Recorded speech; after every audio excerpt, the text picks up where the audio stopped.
Hello বন্ধুরা, কেমন আছেন সবাই? সোনার সংসারের নতুন একটি ব্লগে আপনাদের সকলকে স্বাগত জানাই। এর আগের ব্লগে আপনাদের দেখিয়েছিলাম আমাদের গাছে ভর্তি কিরম সবেদা ছিল। তা এখন গাছটা আপনাদের দেখাচ্ছি, কারণ গাছ থেকে অনেকগুলো সবেদা পেড়ে নেওয়া হয়েছে। আপনাদের বলতাম না যে সবেদাগুলো আমাদের পেটে যায় না, নয় বাদুড়ের পেটে, নাহলে পাখির পেটে। তো যাই হোক, এবছর আমার শাশুড়ি মা আমাদের পুরানো বাড়িতে ভাড়া থাকে একটা ছেলে, তাকে দিয়ে বলিয়ে কিছুটা সবেদা পাড়িয়েছে। গাছে কিন্তু এখনও আপনারা দেখতেই পাচ্ছেন প্রচুর সবেদা আছে, ও পুরোটা পেরে উঠতে পারেনি। তো যাই হোক, খানিকটা পাড়া হয়েছে। আর এই লগিটা আমি আমার শাশুড়িমাকে বলেছিলাম যে একটা লগি বানিয়ে দিতে। আমি আমার জানলা দিয়ে তো অনেকটাই কাছাকাছি, আমি তাহলে হাত বাড়িয়ে কিছুটা পারতে পারবো। তো এখানে নেট দিয়ে শাশুড়িমা বানিয়ে দিয়েছে ঠিকই, কিন্তু একটু লুজ আছে, ডকডক করছিল। তা আমি আবার তলার দিকে একটা কঞ্চি সাপোর্ট দিয়ে আর একটা দড়ি দিয়ে বেঁধে আবার একটু মজবুত করার চেষ্টা করেছি। তা এটা দিয়ে 5-6টা মতো পেরেছিলাম। তারপরে যখন ও পারবে শুনলাম, আমি আর পারলাম না, থাক, পরে এটা আবার কাজে লেগে যাবে। যখন মানে কেউ পারার থাকবে না, তখন আমরা নিজে থেকে হাত দিয়ে এটা জানলা দিয়ে হাত বাড়িয়ে পারতে পারবো। আর এই দেখুন, এই এতগুলো সবেদা ও পেরে দিয়েছে। গাছে কিন্তু এখনও এর প্রায় 4-5 গুণ ডবল সবেদা গাছে এখনও পর্যন্ত আছে। কিন্তু অতগুলো একসাথে পেরেও লাভ নেই, আর পাড়াটাও সম্ভব নয়, কারণ যেসব সরু সরু ডালের মাথার দিকে সবেদাগুলো কী করে পারবে হাত দিয়ে। আর যদি লগা দিয়ে মেরে পাড়া হয় না, সবেদাগুলো নিচে পড়ে গেলে, ফেটে গেলে, থেতে গেলে ওগুলো পাকার পর আর একদমই খেতে ভালো লাগে না। ওগুলো অ্যাকচুয়ালি পাকেও না ভালো মতো, কোথাও নরম কোথাও শক্ত এইভাবে হয়ে থাকে। তো সেই কারণে ওইভাবে না পেরে ও হাত দিয়ে যতটা পারতে পেরেছে ততটাই পেরেছে। যাক, অ্যাটলিস্ট একটু তো খাওয়া তো হবে আমাদের, পাড়ার জন্যই অ্যাকচুয়ালি খাওয়াটার অসুবিধা হয়ে যায়। এই গাছটা কী গাছ আপনারা একটু দেখে, এটা তো অ্যালোভেরা জানেন। আর এই পাশের গাছটার কথা বলছি, এটা কি কেউ চেনেন? জানলে আমাকে বলবেন। আসলে এই গাছটা হচ্ছে কি বলুন তো, আমি এক্ষুনি জানলাম শাশুড়ি মার কাছে, এটা হচ্ছে জোয়ান গাছ। তো জোয়ান গাছের পাতাও নাকি অনেকে চপ করে খায়। তো জোয়ানটা তো আমাদের ওইভাবে ইউজ করা হয় না, ওটা একটা জাস্ট আছে একটা গাছ, ভালো লাগে যে জোয়ান গাছ। তো ওই গাছের আমার যা অনেকবার ওই গাছের পাতার চপ বানিয়ে খেয়েছে, আমাদেরও খাইয়েছে, আমি বুঝতে পারিনি।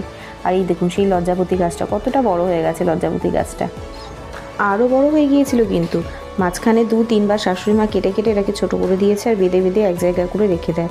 না বাঁধিয়ে দিলে না, মানে ওটা একদম ছড়িয়ে ছিটিয়ে চারিদিকে হয়ে যায়। তো ওটাকে একদম দড়ি দিয়ে শক্ত করে মাঝখানে বেঁধে রেখেছে।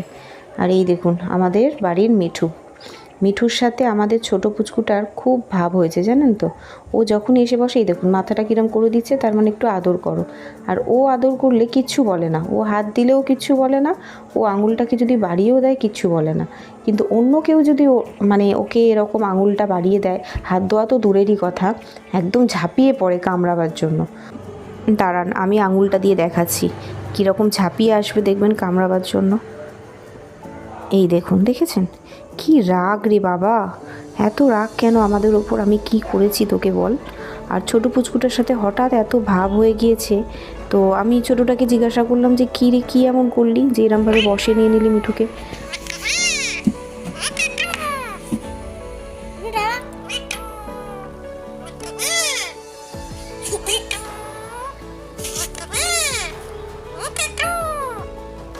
কি ভালো লাগে ওর মুখে এই কথাগুলো শুনতে। ও কিন্তু আরও অনেক কিছু, যেমন সিটি দেয়, তারপর হা হা করে হাসে, আবার এক করে কিছু জিজ্ঞাসা করে।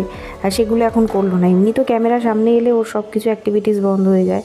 তাও ভাগ্যবশত এই 2-3টে ভিডিও তুলতে পারলাম ওর কথা বলার এতদিনে। এই দেখুন কিরম আদর খাচ্ছে আমার ছোটো পুচকুটা। ও বলছে যে বম্মা জানি না হঠাৎ করে কেন আমার বসে এসে গেল। একদিন সকালবেলা হঠাৎ দেখছি আমাকে দেখেই মাথাটা ওরকম করে দিচ্ছে যে আমি একটু আদর করো। আর এই স্ট্রাকচারটা বড় অ্যাকোরিয়াম রাখার। এখন 2 পুচকু মিলে জেদ ধরেছে ওর চাচুর কাছে যে এটাকে ওদের খাঁচা বানিয়ে দিতে হবে মিঠুর।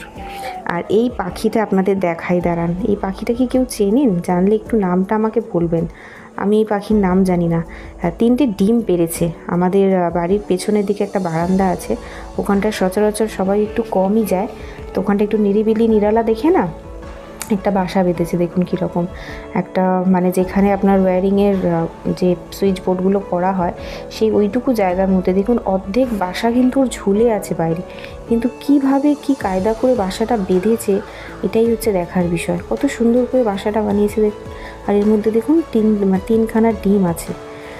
আর চলে যাই এবার বাবা রান্নার দিকে, কারণ অনেক বেলা হয়ে গেল এই সব কিছু করতে গিয়ে। তো আজকে একটু রান্না করব, ইলিশ মাছ দিয়ে বেগুন করব। আমি সাদামাটা ঘরোয়াভাবেই রান্নাটা করব।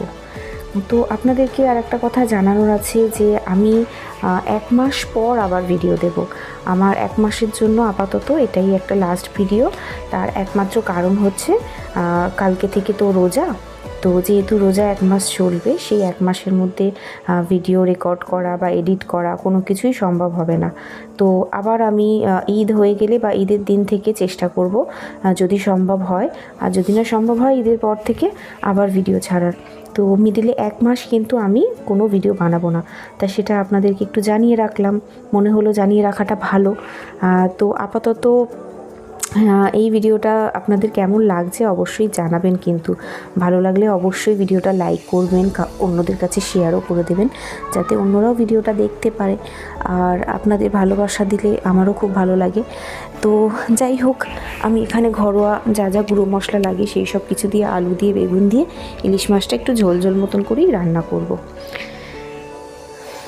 আর জানেন তো, এই রমজান মাসটার অপেক্ষা কিন্তু প্রত্যেকটা ইসলাম ধর্মের প্রত্যেকটা মানুষই কিন্তু সারা বছর অপেক্ষা করে। মানে ঈদ আমাদের একদিনই হয় ঠিকই, একদিন ঈদের তো আনন্দ থাকেই, কিন্তু তার আগেই 1 মাস ধরে যে রোজা চলে না, এই রোজা একটা মাস ভরে আমাদের মনের মধ্যে আনন্দ চলে। তো সব কিছু মিলিয়ে ওইটা তো আমাদের মানে এত একটা গুরুত্বপূর্ণ দিন বা গুরুত্বপূর্ণ মাস আমাদের সকলের কাছে, আপনারাও অনেকে জানেন নিশ্চয়ই। তো সেই কারণেই 1 মাস আমি পুরোটাই ভিডিও করা বন্ধ রাখবো, আবার ঈদের পর থেকে ভিডিও করা শুরু করব। তো এই দেখুন, আমার রান্নাটা কিন্তু এখানে কথা বলতে বলতে হয়েই গেল। এবারে রান্না একদম শেষের পথে। লাস্টে একটুখানি এর মধ্যে গোটা টমেটো দিয়ে দিলাম। এবারে মাছগুলোকে যে ভেজে রেখেছিলাম সেগুলোকেও এর মধ্যে দিয়ে দিলেই মোটামুটি আমাদের রান্নাটা হয়ে গেল। ধনেপাতার কুচি দিয়ে দিলাম। তো আজকে আবার একটু ছেলের বন্ধুর বাবা মা ওরাও সন্ধ্যাবেলা আসবে, এসে গেছি আমরা গড়িয়ায়। তো আমাদের গড়িয়ায় কিন্তু প্রচুর জায়গা হয়ে গেছে এখন বসে সময় কাটানোর মতো একসাথে। তার মধ্যেই এটা একটা খুব ভালো জায়গা, সেটা হচ্ছে আমাদের এসো বসো আহারে, যেটা আমাদের গড়িয়ার যে মেন ব্রহ্মপুরের অটো স্ট্যান্ড, তার পেছনেই 1 মিনিটের রাস্তায় এলেই এই এসো বসো আহারেটা আছে। এখানে আমরা অনেকবার গিয়েছি, খুব ভালো লাগে একসাথে বসে সময় কাটাতে, চা খাও, আরও টুকটাক স্ন্যাক্সের অনেক কিছু খাবারের দোকান আছে চারিদিকটা, একদম লাইটে আলোয় ঝকঝক করছে, দেখছেন। ছোট্টর মধ্যে বেশ সুন্দর একটা জায়গা। আমি তো এটাকে নাম দিয়েছি আমাদের ছোট পাটুলি। পাটুলিতে গেলে যেরকম ভালো লাগে, ঠিক এখানে এলেও কিন্তু সেরকম ভালো লাগে। বন্ধুদের সাথে একসাথে বসে চা খাও, কফি খাও, আড্ডা দেওয়া, গল্প করা, খুব সুন্দর সময় কাটায়। আসলে আমার ছেলে ওর ছেলে দুজনেই এখন পড়তে গিয়েছে, তো সেই কারণেই আমরা একসাথে এখানে এলাম, একটু সময় কাটাবো, একটু গল্পও করা হবে, সময়টাও কেটে যাবে। তো ছেলেরা যতক্ষণ পড়ছে ততক্ষণ আমরা এখানে বসে একটু গল্প টল্প করলাম। এবার প্রায় সময় শেষের দিকে, এবার আমরা উঠে বেরিয়ে যাব, কারণ ওদেরকে আবার আনতে যেতে হবে টাইমে, ওদের 10টার সময় ছুটি। তো আমরা বেরিয়ে পড়ছি এখান থেকে। এবারে রক্ষিতের মোড়ে ছেলেরা পড়ছে, ওদের দুজনকেই ওখান থেকে নিয়ে বাড়িতে ফিরবো। তা দেখা হবে আপনাদের সাথে আবার 1 মাস পর একটা নতুন কোনো ভিডিওর সাথে। সবাই ভালো থাকবেন।